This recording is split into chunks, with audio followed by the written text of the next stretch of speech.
Probably the biggest problem people have with bringing poser figures into anime studios is some figures just won't give you a range of motion on some of their body parts.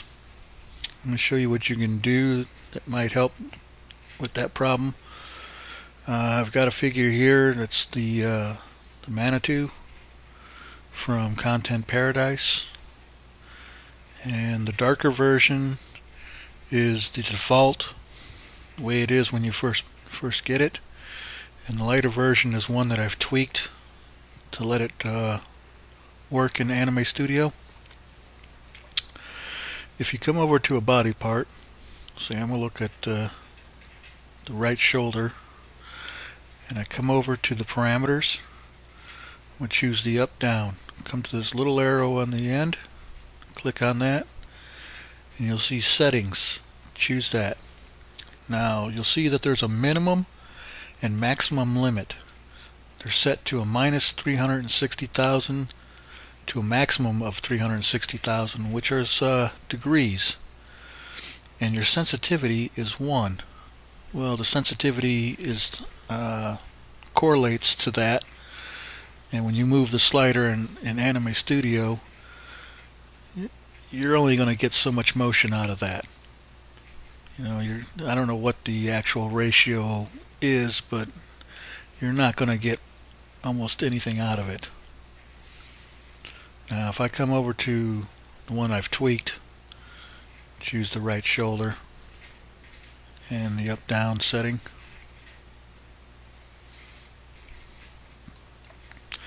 you see I've changed it to minus 100 plus 100. Again, that's degrees of rotation. Now the ratio of 1 might actually be a little bit too high. I could probably drop that down to 0.1 or 0.05 to make it a little easier, but I left it alone because I wanted to make sure that things would move in Anime Studio. So if you're having a problem with a body part not moving, come into Poser and try changing that setting for that parameter. Another thing I like to do is vary between having inverse kinematics on for the feet and hands and having it off. The lighter figure I have it on, so when I translate the hip, you can see that the legs crouch and bend with the motion, making it look kind of nice. The other one I don't have it on, and all he does is move around. Now when I usually import into Anime Studio, I like to bring my characters in one at a time. I try not to bring too many in at any one time because they're asset heavy and can take up your RAM real quick, and you'll end up with crashing and dropped frames when you go to render. I tend to try to bring in either 1 or 2 characters and render out what I need to, and then re-import them as movies. It's easier to deal with them that way. Let me show you what these guys look like in Anime Studio.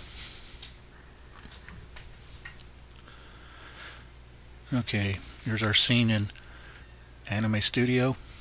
You notice when we first bring them in, you've got this hard outline around your figures.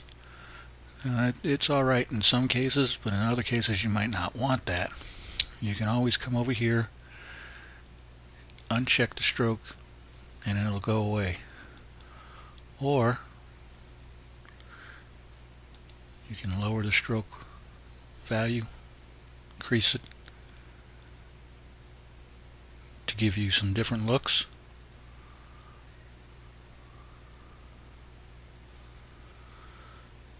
Or even change the color of the stroke to give you a nice kind of outline effect. Let me show you about that range of motion I was talking about earlier. I click on, like, say, the right shoulder of the default character.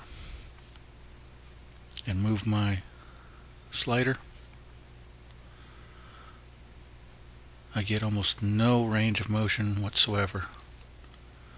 Now usually it reacts a lot quicker, but my screen capture's got this running kind of slow.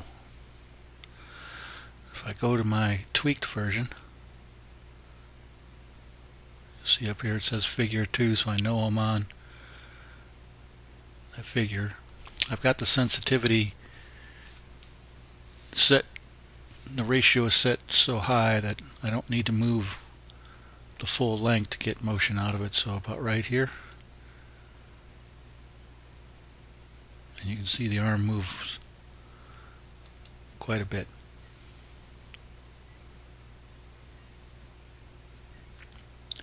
So now I've got full range of motion with my character.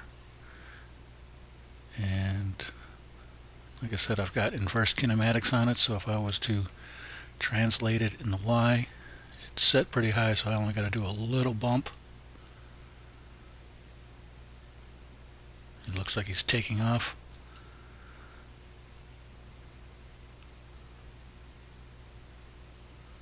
And he's crouching down.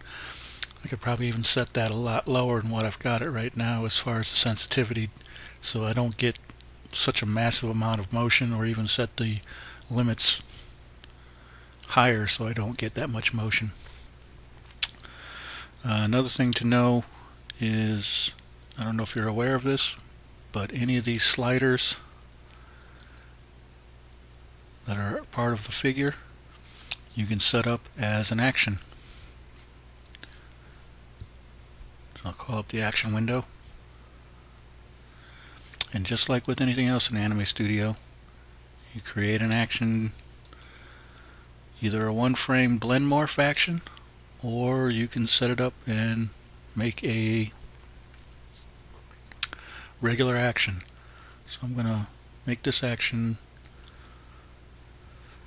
where he raises his arm.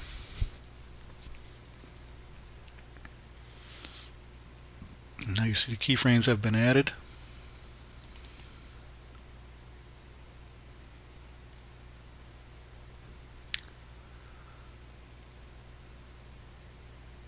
Okay. Come to a frame other than 0.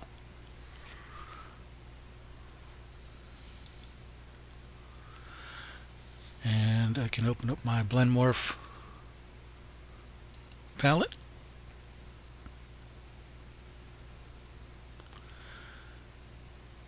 And use my blend morph. Like I said, this is usually a lot more real time than what's going on in this demo. This screen capture really slows everything down when I use it. But I click OK,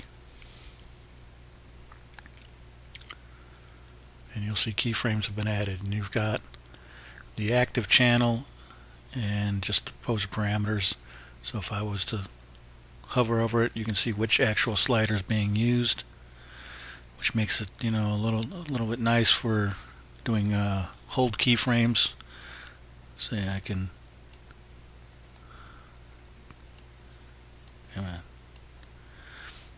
copy that, come to here, paste it,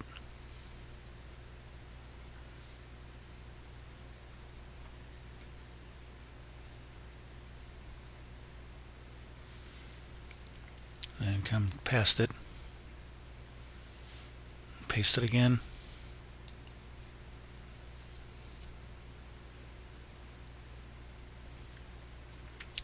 and that will reset it back to its default position.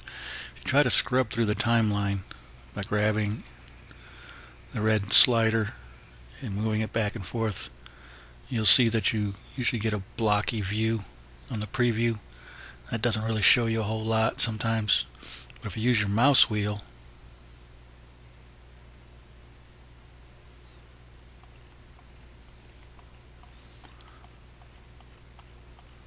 you can actually see it more of a real time.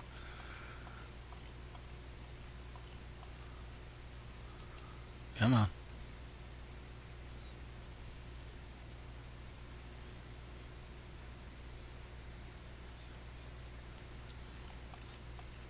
See, this is what happens when you got too much going on. Things run really, really slow. But you kind of get the point. By using the mouse wheel, things will stay in view. You won't get the blocky preview, and you'll be able to see your action in real time. Allow you to tweak stuff. Last thing I wanted to show you is on the face. You'll see all these morphs, and they're a lot different than the parameter settings. On the face there you'll see a whole bunch. If it ever wants to move for me. There we go. Anime Studio only reads in the first 40 of these morphs. So some of these ones down lower won't work at all. Now there are some in here that are considered split morphs, where it controls one side of the face and then the other side of the face. If you don't need some of these morphs, you can delete them out in Poser and then save your scene, and this will free up ones below it. Just remember, you can have no more than 40 of the actual morphs. And if you can see here, I've actually found a way of creating other morphs and moving them up into the stacking order, which you usually can't do. And what I ended up doing was I recreated the phonemes so that my werewolf character can talk. See, not sure which direction I've got these going. I think I've got him, yeah, see there, he's opening his mouth up over here.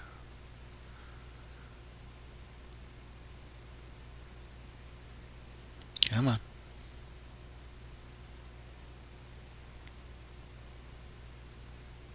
Boy, everything runs slow with this screen capture. And the mouse should close.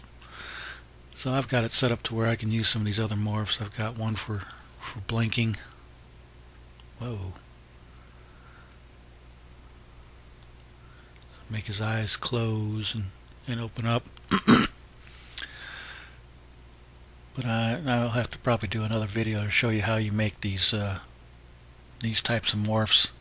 Just remember that you can only use the first 40, so if you get to a position where you're like, hey, I want to use one of these ones way down here and it's just not working, you know, lips pressed, mouth open, might not work. Usually your boned parameters will continue to work, so your twist and bend and sides should still work. If I think of any other tricks that I do, I'll let you know and post them.